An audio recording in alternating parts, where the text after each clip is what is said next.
I would like to welcome everyone to the second community forum for the Longfellow School. This is our third session today. We had a session just before this for the Reiki School and one before that for Presumpscott. So I just want to take a moment and thank everybody for being here, welcoming everyone to this important opportunity to hear about the work that is being planned for the Longfellow School and provide some input and insights into that. We have Nana here today who is interpreting in French, and so I just want to remind all of the panelists and especially myself to slow down so that she is able to interpret effectively. It is a hard job to do, and we're very grateful that she's here to help us do that. A couple of ground rules that I just want to familiarize everyone with the Zoom protocol for this. The individuals who are panelists are members of the Building Level Advisory Committee and elected officials and others who are actually in the session. And for you, when the time comes to ask questions, we would ask that you raise your hand. You can find at the bottom of the screen, under participants, you can find the raise your hand. And when you do that, then we will acknowledge you in order and allow staff to answer your questions or whoever is appropriate to answer your questions. For those who are not panelists and are attendees, you can do the same. You can raise your hand and we will acknowledge you, or you can also write your question in the Q&A section at the bottom of the screen. And then we will also either ask you if you want to read your own question or read that question out loud. We will probably not be looking at the Q&A until we actually start the questions, but as you have your questions, if you want to go ahead and post them there, then you won't forget what you wanted to ask. And I'm saying that for myself mainly. So with that, I'm going to turn it over to Lisa Salwin from Harriman. Lisa Salwin is one of the principal architects on the Portland job, and she's here with Mark Lee, the other architect from Harriman. So you will be hearing from both of them. And so with that, I am going to turn it over to Lisa. Excellent. Thank you, Javier. Appreciate the introduction. As Javier said, my name is Lisa Salwin. I am from Harriman. I am joined tonight by Mark Lee, and we also have Emily Wall with us. We are just a portion of the team that is working on the Portland Public Schools. And tonight we are going to lead you through the second public forum for the Longfellow Elementary School. I'm going to walk you through the agenda for this evening and the first half of our presentation, and then I will pass it over to my partner, Mark Lee, to take us through the second half before we open it up for questions. So welcome and introductions. Welcome. We're happy everyone's here with us tonight, and we're excited to be back together with everyone. It's always best to be with everyone in person, but we're glad that in these times we can find unique ways to connect with folks and continue this very important work. The next item on our agenda is to go through the project timeline and then get into the Longfellow Elementary School design statement. And that was the outcome of the first public forum that we conducted in the fall. Then we'll walk through the highest priority facility needs for Longfellow. And then I will pass it off to Mark Lee, who will walk us through the project budget, the Longfellow Elementary School concept design, and then we will entertain questions from everyone.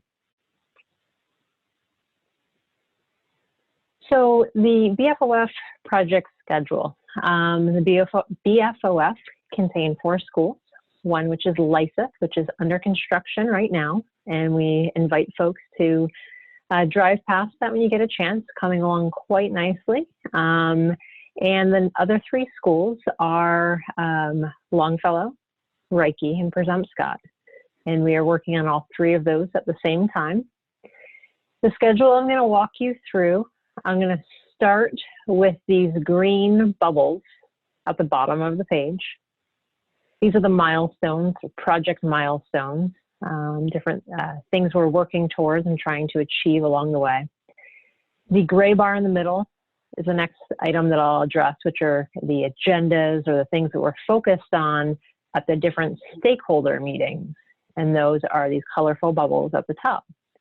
So I'll start with the milestones at the bottom of the page, and you can see the different months and dates marching along these different bars on the page.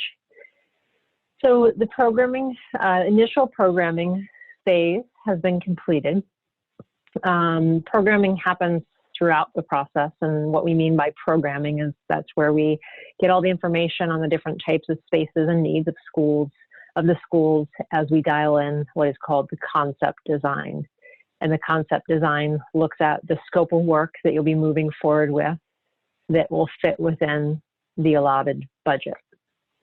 So right now we will present to you the scope that is within that concept design that fits within the budget. From here, where we start to go to is design development. And design development is where we start to develop the design of the concept design and really start to work out all the intricate details and start to address all the different questions that arise through that process. At the end of that process, we work towards construction documents, and that's where we have a very good handle on the scope and the design and all the parts and pieces that go into the project and check that against the budget. And at that point, we move into construction documents. And those are the drawings that go to the contractors that are interested in bidding on the project. So the contractors get those documents and ask related questions. And ultimately, through that process, we arrive at a contractor that will be awarded the contract to build the 3 projects. That construction will begin in the spring of 2021. The agendas or the topics, a lot of the early topics were around really working closely with each of the schools and the teachers and working through all of the scope that was originally identified in the BFOF. And then looking at that compared to the amount of money that is in the budget and how much those dollars can afford us in regards to scope. And so those were the early conversations and kind of the conversations that we're bringing to closure at this time. And then as we move forward, a lot of it will be updates on the project. The stakeholder meetings have a rhythm to them. The orange, we meet bi-weekly with Portland Public Schools facilities and work through the daily questions and tasks that arrive throughout that come up during the project. The yellow bubbles you see happen every month. So the spacing of these black bars are about a month's duration. And that's the District Advisory Building Committee. We also work with what is called a Building Level Advisory Committee. And there are 3 of those committees that we meet with on a monthly basis. Those have now been started. And so we will be meeting with each of those groups. There's one from Longfellow, there's a group from Reiki, and there's a group from Presumpscot made up of different community members, staff, different interested individuals that want to be part of that process. And they essentially make recommendations to the District Advisory Building Committee for any related decisions that need to take place during this process. That information is communicated through the website. We try and post all presentations and agendas through board docs and get all that information out to folks. The other bubbles that you see here, you see a blue one that is the school board. So we meet with the school board at different phases of the project to get different required approvals. And then the black bubbles that you see here are different meetings that have to take place for us to get different approvals for the projects throughout the process. The gray larger bubbles here are the different public forums. So we had our first public forum in the fall.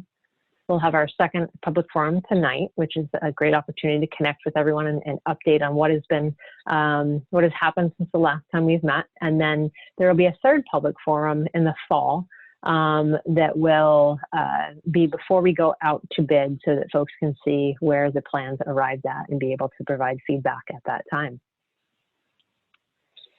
I'll give a brief summary of the first community forum. So the objective of the first community forum was to craft the Longfellow's design statement. And this was a really fun evening with the Longfellow community, took place in the library. And this is where we really wanted to understand what the essence of the Longfellow community is, and what the vision is for the modified school, or modifications to the school.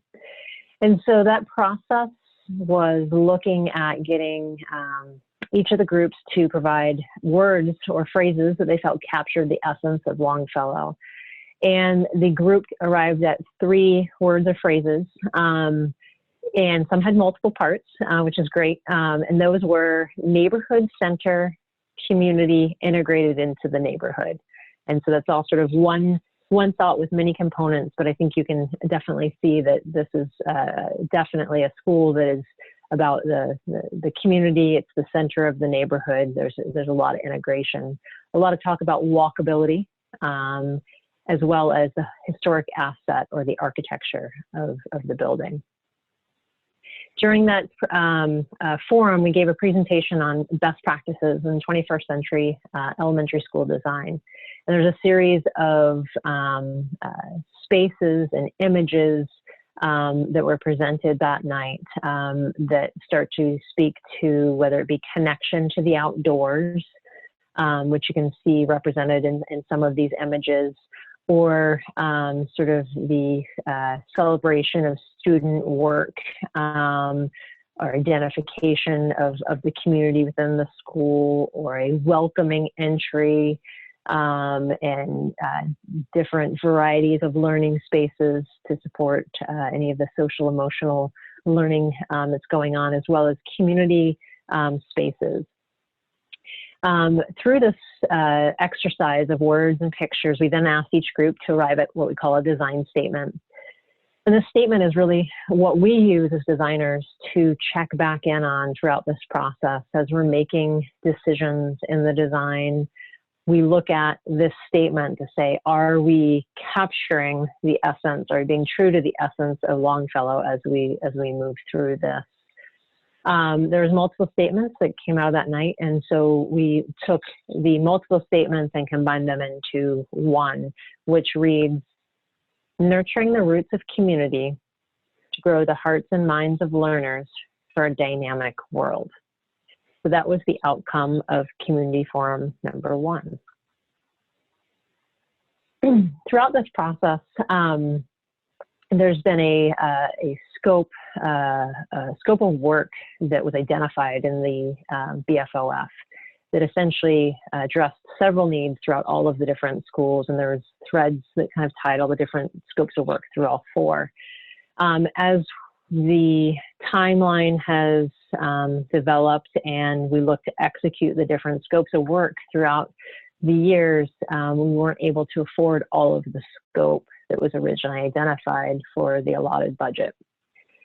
So through a process of working with the DABC as well, and that's the District Advisory Building Committee, I'll try not to speak in acronyms as much as possible, and the principals as well as staff in Portland Public Schools, we worked to identify the highest priorities at each of the schools and making sure that we could address as many of those as we could within the budget.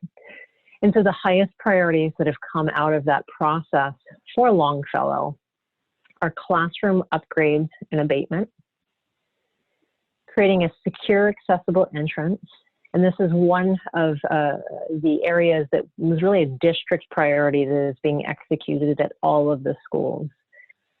Providing an elevator, making sure that you have that ADA or accessible access to the second floor. And then code and accessibility upgrades.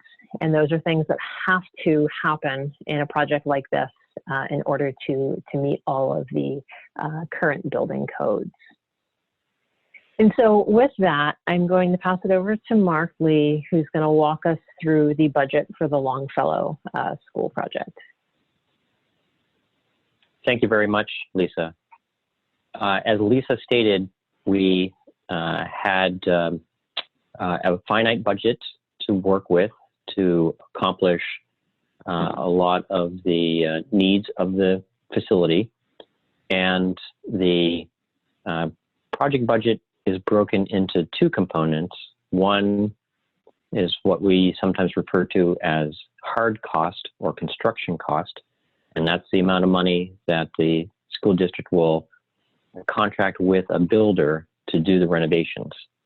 And so for Longfellow, that amount is approximately $10.5 million.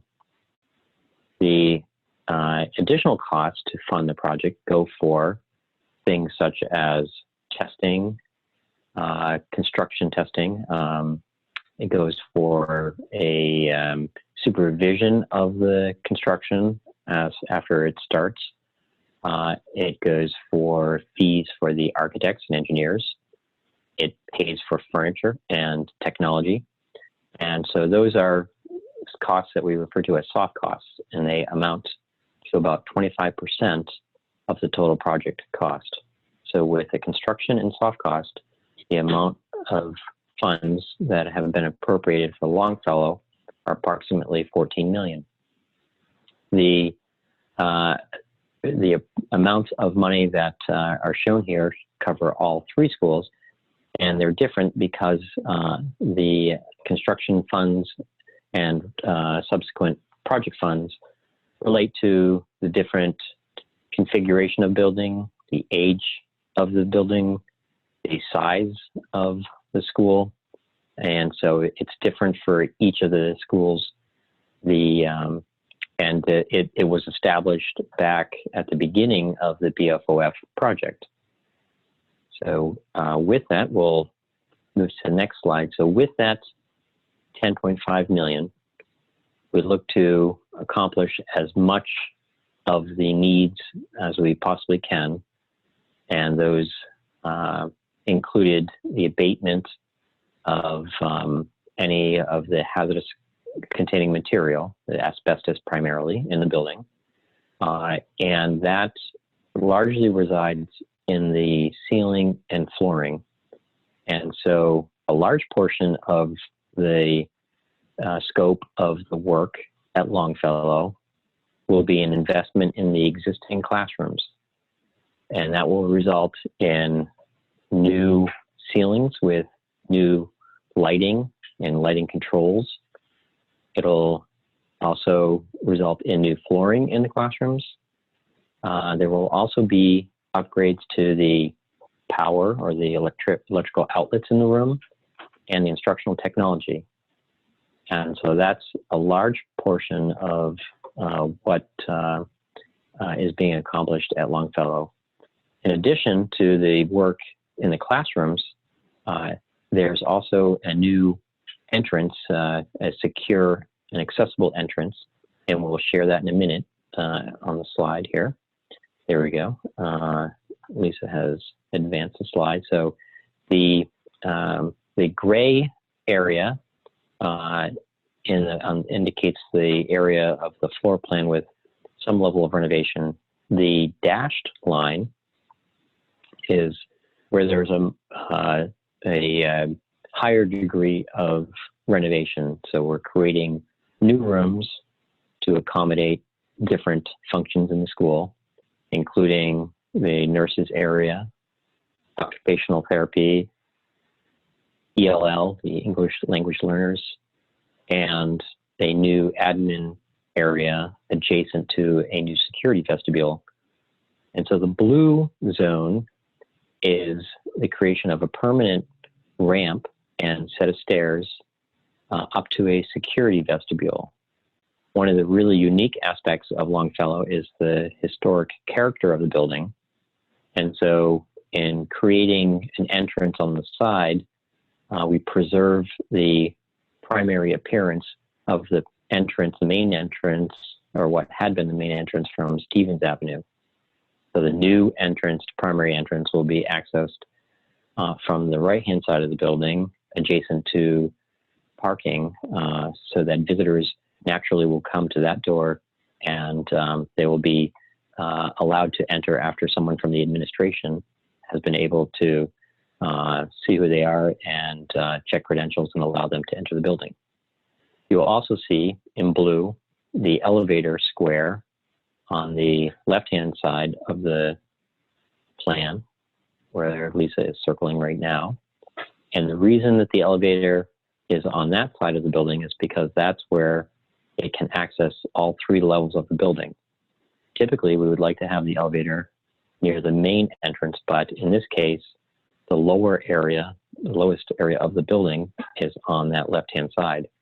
And so by placing the elevator there, we have access to all 3 levels. In addition to the classroom renovations and the new secure entrance, we're also investing in upgrades to code and life safety systems, such as emergency lighting, ensuring adequate fire protection with sprinkler coverage in the building, and the upgrade to the fire alarm system. Longfellow also has an aged electrical service, the area where the electricity enters the building. And so that will require a new transformer and switchgear in the building itself. And so the area of renovations on both the primary level and the upper level don't change the configuration of the building that much. The classrooms at Longfellow are a very nice size, and they have beautiful natural light from large windows, and we're going to maintain all of that. And so the scope of the renovations will result in a refreshed finishes for the classrooms and more utility with power and learning technology. And so with that, we want to open up for questions. The protocol, I believe we're going to have Superintendent Botana facilitate the questions, and we will also, if we don't have time for your questions, there's an email address on the screen that folks can send a question at any time, and we'll collect them and follow up with responses that can be shared with everyone. So with that, I'll turn it back over to Superintendent Botana. And I will note that we have been joined by Marnie Morioni, board member Marnie Morioni, who is chair of the Building Level Advisory Committee for Longfellow, and Councilor Mavadonis. Nick Mavadonis is also here, so I will be happy to let them take their chair role and recognize anybody who has questions. And if you would prefer that I continue to do it, I will be happy to do it as well. Please continue. Yeah, I agree. Thank you, Javier. You're welcome. I don't see any hands up right now, so just a reminder that if you want to ask a question, actually do have Jeff Levine has a question. So just please use that raise hand feature at the bottom of the screen, and then we will recognize you. Go ahead and ask your question. So I see Jeff, and then Eva Humanik after Jeff. So Mr. Levine. Great, thanks. And it seems like you've hit a lot of the really important parts of fixing up the school. One question I had is related to the HVAC system. Is there any improvement planned for that? Because it's pretty dismal right now. Yeah, the available funds, originally what we looked at is how far could we spread it to improve the overall heating and ventilation system in the building. What the strategy that we ultimately arrived at was that if we have funds after we've identified or the deficiencies in the list that's been shared, that we would look at addressing upgrades to the systems that are in the building, primarily the unit ventilators in the classrooms themselves. And so those are original equipment on the perimeter of the building. In the LICEF project, what we ended up doing was making replacements where those units were non-functioning, and also upgrading the controllability of the systems to provide a greater degree of comfort in those spaces. The desired outcome, we would have liked to have replaced the entire system, but the allowable funds just weren't enough to cover that.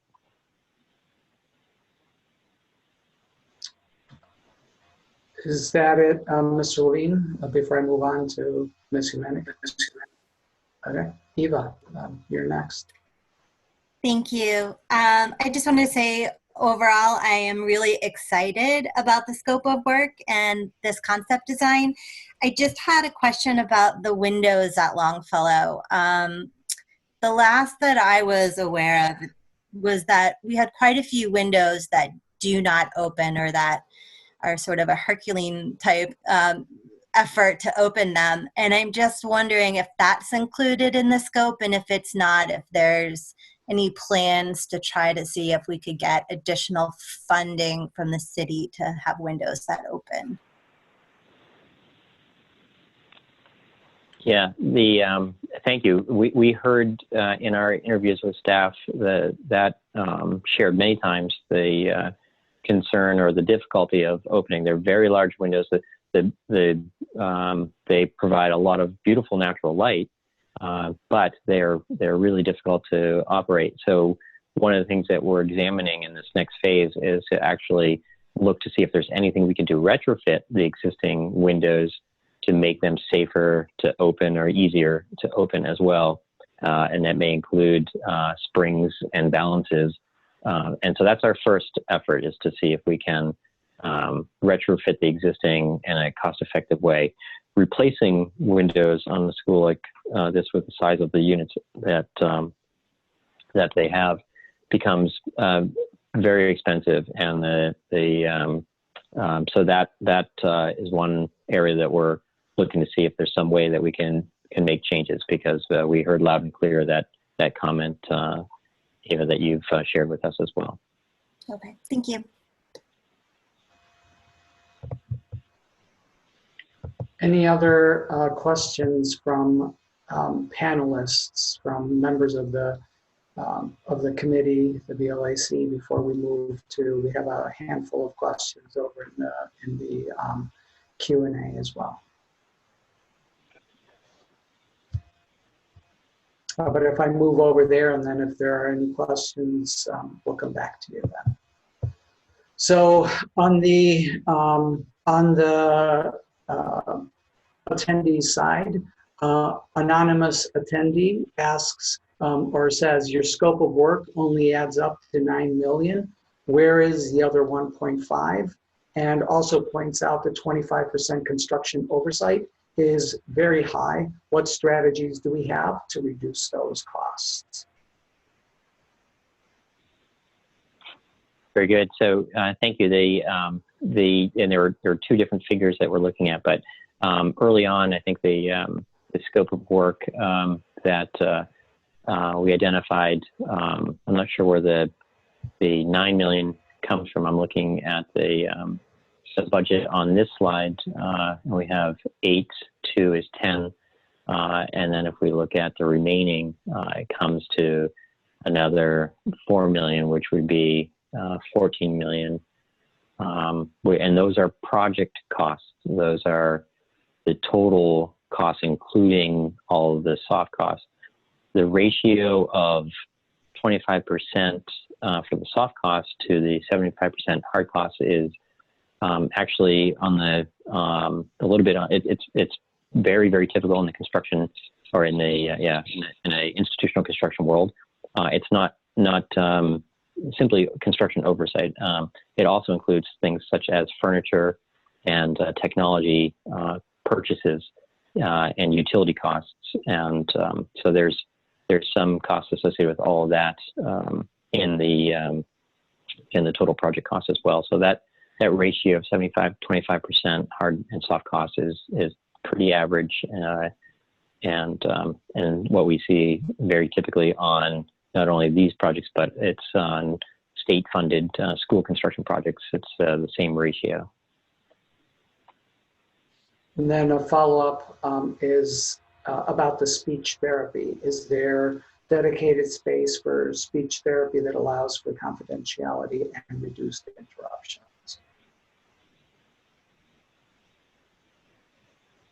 So in the program that you have laid out in this floor plan, there are different spaces that are labeled office, which means they haven't been assigned a program space. We've accounted for multiple specialty programs such as speech therapy and others to accommodate spaces that do have acoustical separation. As we move forward, we'll dial in exactly which programs are in each of these spaces. But some of them have somewhat generic names at this point, so that we can work through where each of those programs arrive at. But we'll definitely keep that in mind moving forward and keep people up to date as to where the speech therapist ends up. Do the soft costs also include improvements to the site or in the playground?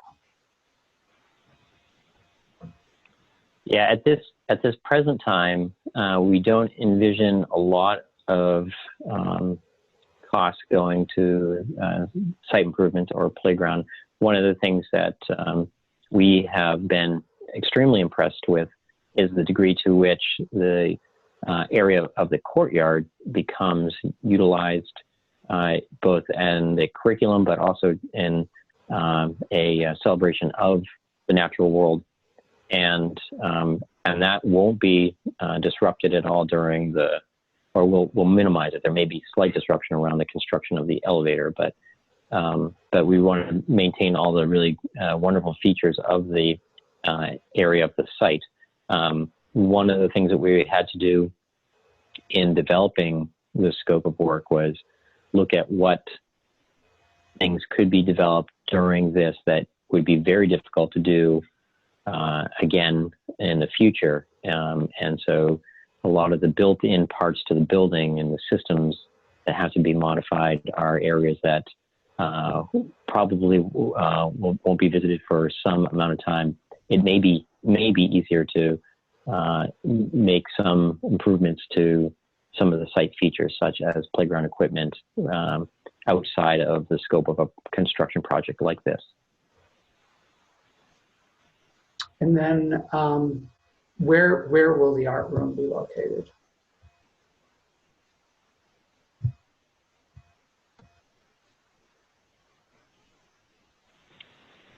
Yeah, Lisa, you got that one? I was going to say, currently we have not shown the art room being relocated. It's something we can work through with Terry and the staff to see if there's a different space within the school that wants to be relocated to, but at this time it has not moved from its current location. And then Amy Siegel, who also asked the previous question, asks, can you describe the change to the hallway near the kindergarten wing, and notes that with removal of access to the back garden for the elevator, where will that new access be? And can you please review the exit from the kindergarten wing altogether? Where will the doors for the classrooms to the garden be replaced, and will they be removed? Yeah, there are the corridor right now, the difference that's shown is that the kindergarten wing, at the very end of that wing, there is a door that comes across and the hallway stops short of it. So it occurs approximately where the two toilet rooms are. And there's an egress to the courtyard right there. So and that is intended to be maintained. So there'll be access from that corridor out to that space. There is one in the corner where the elevator is that will be lost, but they'll still be maintaining that door that is shown. Lisa was circling around it a moment ago. That one right there. So that door will remain. And with respect to whether the doors from the classrooms will be replaced, I think that's an area we'll look at to see the condition of those. There's we're also sensitive not only to the condition of the doors, but also the security aspect of the doors. And we'll be looking to make improvements to the security hardware on those doors to make sure that that perimeter of the building is maintained, that we're able to monitor when doors are opened, and make sure that the perimeter of the building is secure and that people are primarily coming in and out of the new main entrance. So the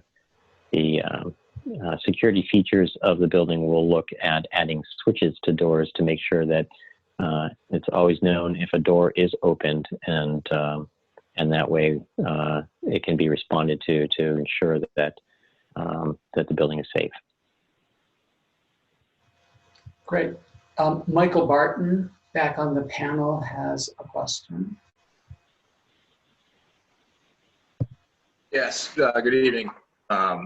Agree. I think that for what we have to work with the budget constraints and what the goals are, I think this is a good place to be. I'm just more curious, kind of practically speaking, if the gray areas are areas that require a certain level of finish removal or abatement, like just kind of logistically, what happens during the school year if we're abating hazardous materials in the school while is school remaining in session? Are there just what thought process has gone through to date in that regard is one question. And then second question is just more generally around the overall deferred maintenance of the building, age of roof, et cetera.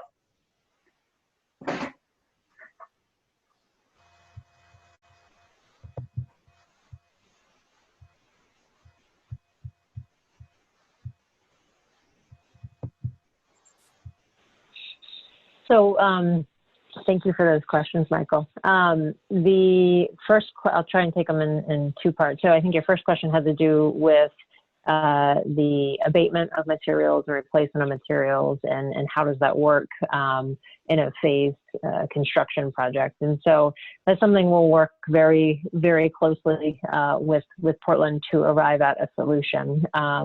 And look at how we go about the abatement of these materials, and how, not how we go about it, but how we approach this in different areas and different times to which maybe the kids aren't there, or where we can section off portions of the school and have the kids relocated to other areas within the school, why those rooms are abated and new materials are put in.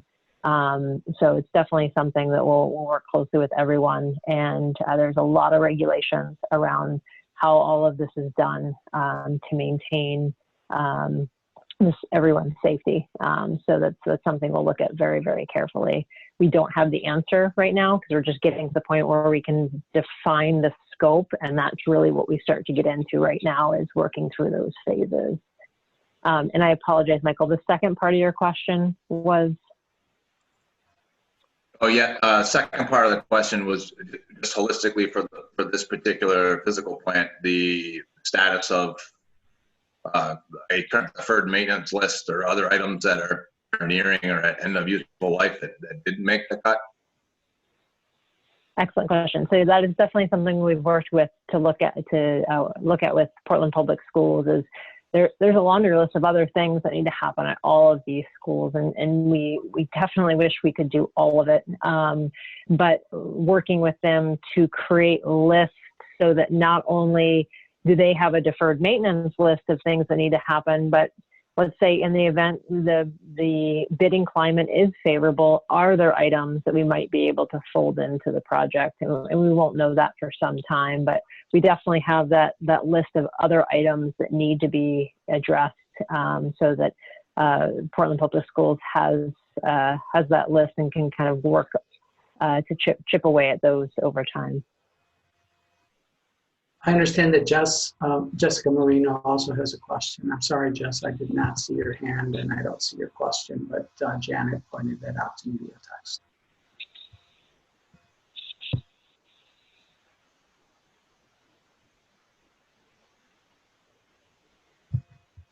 Actually, I do see it now. So Jessica asks, if the new entrance is on the parking lot side, will you do anything to the front entrance to make it clear where the entrance is? Will you need to reconfigure the parking lot to make that side entrance more functional? Also, more staff bathrooms. Great question, Jessica. It's something we're going to study very carefully. It's a balance of making sure we preserve the historic nature of the main entrance, at the same time providing what is now the new main entrance, and at least giving enough attention to it so it's clear to folks that that is the entrance to the school without taking away from the historic architecture. So we'll definitely get into some elevation studies on that. At this time, there aren't major modifications accounted for in the budget to the parking area. Again, as we move forward, we'll look at the impact the ramp will have in that area. And the second question you asked was on staff bathrooms, and I can happily answer that. There are 2 staff bathrooms being added on the second floor. This is one school where there's no staff bathrooms on the second floor. When we add the elevator, we have to reconfigure one of these spaces to get students and staff to that elevator. So we were able to create 2 single-user staff restrooms right here on the second floor as well.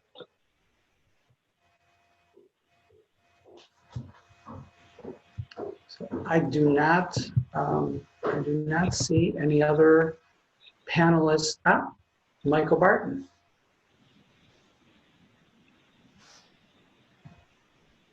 Sorry, I just had one more thought, just with regard to the hierarchy of the 3 schools remaining that require modifications. Is there a pecking order in the event that say all 3 of the projects go out to bid and there's a severe budget overrun? What's the order, I guess, between Zumskit, Reiki, and Longfellow at this point? There is no pecking order for those. Ideally, that won't happen. If it happens, we will need to figure out what makes the most sense at the time, and the District Advisory Building Committee will advise the school board on those decisions if and when that time comes. But we're hoping that that's not the case. I think that we've scaled back these projects considerably from what was originally envisioned to be able to meet our budget targets, and we would continue to move in that direction, scaling back and being able to do what we can at all 3 of the schools. I think that has been the clear message that we've heard from the District Advisory Building Committee is, all of these schools are important. None of them should be eliminated. So that's, I think, the direction that we've taken to date. Thank you. Luke Truman. Yeah, hey, I'm curious if we're upgrading the fire system, which I would assume some controls, not just the sprinklers, and then also upgrading the controls for the HVAC system. Why? I know that we're currently running on a pneumatic controls for the heating, and I'm curious why that's being repaired versus sounds like running wires anyway. Why we're not running a low voltage smart system for the controls instead of repairing a very inefficient system. Yeah, absolutely. There's a couple good questions. So one, yeah, we're looking at upgrades to the fire alarm system so that we comply with ADA, which has changed some of the most recent appliance requirements for the fire alarm system itself. So that's definitely a part of that scope of work, and it's identified in the area where we had miscellaneous upgrades on the scope of work. The other item in regards to it, including new digital controls for the building automation system, that's an area that we're looking very carefully at with Steve Stilfen and the facilities team, and seeing how far we can make upgrades, because to your point, they're inefficient, and when they do work, and oftentimes we find with pneumatic systems that they're not working the way that they're intended. And so we were able on the LISUP project to include some upgrades to the controls, and we'll look to do the same here. We just don't know how much our budget will be able to stretch to completely upgrade the entire control system for the building. So.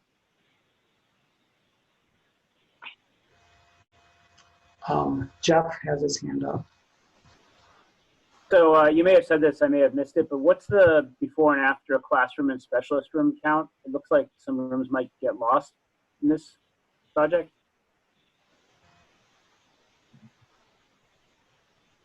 Yeah, Lisa, you want to take that? Sure. I don't have the exact numbers with me right now, Jeff, but our intention is not to lose any programs, and to have a home for all of them. So that's something that, as we move forward in this, we get very detailed in the account for that, and what accommodations we need to make that happen. So the intention is not to lose any programs in program spaces. In some areas, Jeff, the specialists right now share a larger room, which is difficult sometimes to have multiple learning sessions going on. And so, and then in other spaces, there's been modifications to classrooms, or at one time were classrooms with walls that aren't solid acoustic walls. And so our effort through this renovation project is actually to create spaces that have appropriate acoustic separation and heating controls and ventilation controls that are separate, that sometimes don't, when a room is divided, don't get followed through with. So so we think we're going to make significant improvements in those areas, in the smaller spaces that the school, when it was originally constructed, never anticipated would be part of it.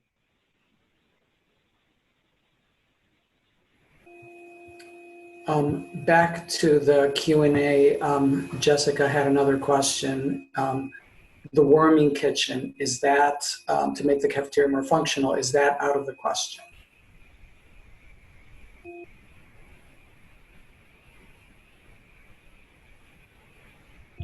Yeah, I was going to let Lisa take that one, but go ahead, Lisa. Yeah. So right now, that wasn't at the top of the priority list when we looked at the different areas with everyone. As we go through this, and if we arrive at having more favorable areas to execute that, we'll definitely look at that. But right now, that is not part of the current scope within the current budget.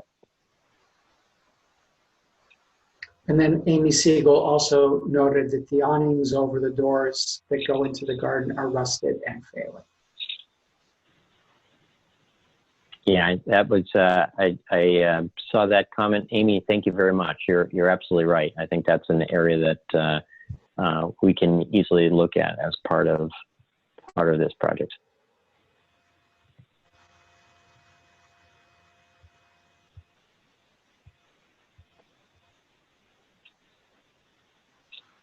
There are no hands raised over on the panelist side.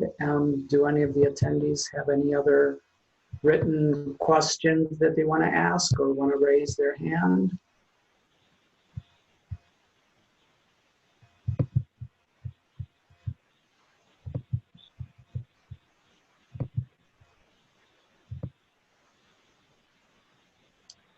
Seeing none, any Lisa and Mark, closing comments of where people can direct their questions? I think I see one hand that just came up, Javier. Okay, I'm toggling back and forth. Anne Hardcastle. Sorry about that. Quick question. So looking at the participant list, we have 36, and I know that we wanted to get the word out and make sure that we had this open for as many people as possible, and I understand that it's difficult timing, whatever is difficult for families. Do we have mechanisms throughout the earlier phases, as we stay in the earlier phases before it gets to the real sort of nuts and bolts of what next stages are for the planning and development? Do we have other mechanisms that we can share in our community, in our PTO, in our school for comments, questions, whatever that we can, that we can add to inform our next steps outside of this meeting, our meetings like this? Yeah, I think, yeah, go through the different processes that are in place for that. Yeah, absolutely. And we appreciate the question. And as we've stated, I think throughout the process, we want this to be as inclusive and participatory as it possibly can be. And to that end, we encourage all those here tonight to share what they have and share it with the individuals in their communities that they come in contact with. Additionally, the monthly building level advisory committees that Lisa shared on the chart, those are open to the community in terms of viewing and so every month they'll have an idea of the updates that are being made throughout the process. And that is in addition to that, there's also the district level advisory committee. And those two are meetings that are open to the public. And so there's two mechanisms there for people to stay involved in and the presentations are uploaded to the Portland Public Schools board docs on the website. And we encourage people to visit that to find out what changes are going on with the projects. So those are some ways. The other way is the building level advisory committees will be sharing on a monthly basis with them. And we encourage those members to then share that information and be the conduit back and forth with parent groups or with community groups. And so we encourage that. We can share information, we can share the floor plans, we can share the different designs as they move forward, and we will. And so we encourage you to request those from us. And then the other thing that we also want to remind everyone too is the email address that we had at the question slide, which comments can be sent or requests can be sent to us through that email address at any time as well. And we look forward to collecting those questions and comments. And that really helps inform the process moving forward. So please continue to ask questions and share the word. Can I just add that, we encourage, obviously, our principals to also communicate this information both through their newsletters as well as in their social media, whatever that might be. So I think that's, and their website. So that's one thing. We also did use the city's alert system to send something out for these meetings, and we also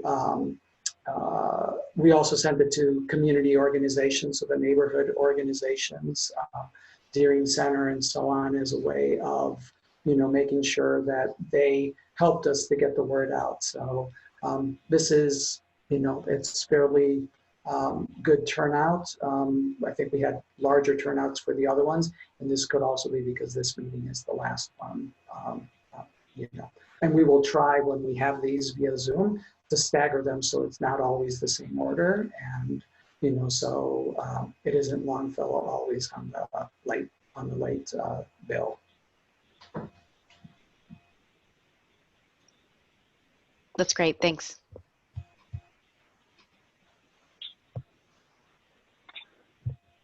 Okay, I don't see any hands up on either side.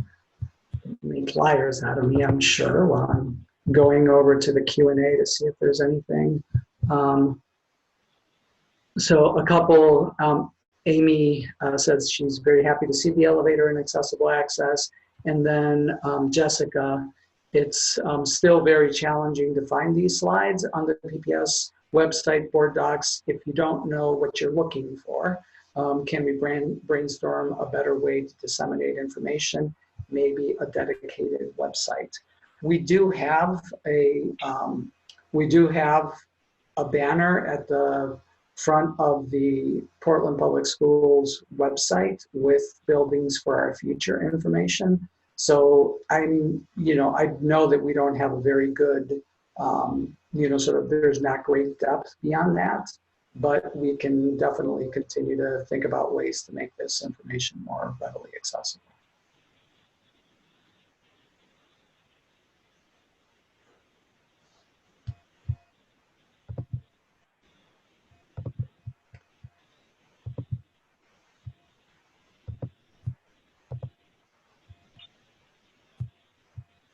Okay, I don't see any hands on either side. I don't see any questions on the Q&A board. So I don't know, chairs, Councilor Mavadonis, Board Member Morioni, do you want to have any closing comments or remarks?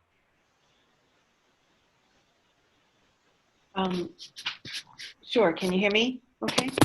I just wanted to reiterate the piece around what Mark was saying about the building level advisory committee members. We very much appreciate your time and energy, and I think it would be very helpful for those that are here tonight, but also for those on the committee to continue to get the word out to other people and be a conduit. I like that idea a lot. Because again, in quarantine right now, it's very difficult to capture as many people, but the more we can spread the word, I really appreciate that idea. So thank you for that. And again, thank you for all of you for tonight, this late time. It's been many years coming and we're finally moving on this. So thank you so much for sticking with it. And please feel free at any time to reach out to me, to Councilor Mavadonis, as well as to Emily and anyone, Harriman, about your comments. We will take them very seriously. So thank you.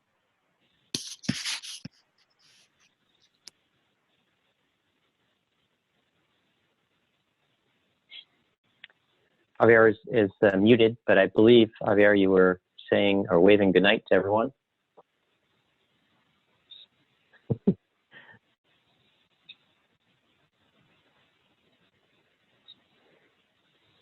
Looks like everyone's still muted. I think Nick and Javier are trying to talk.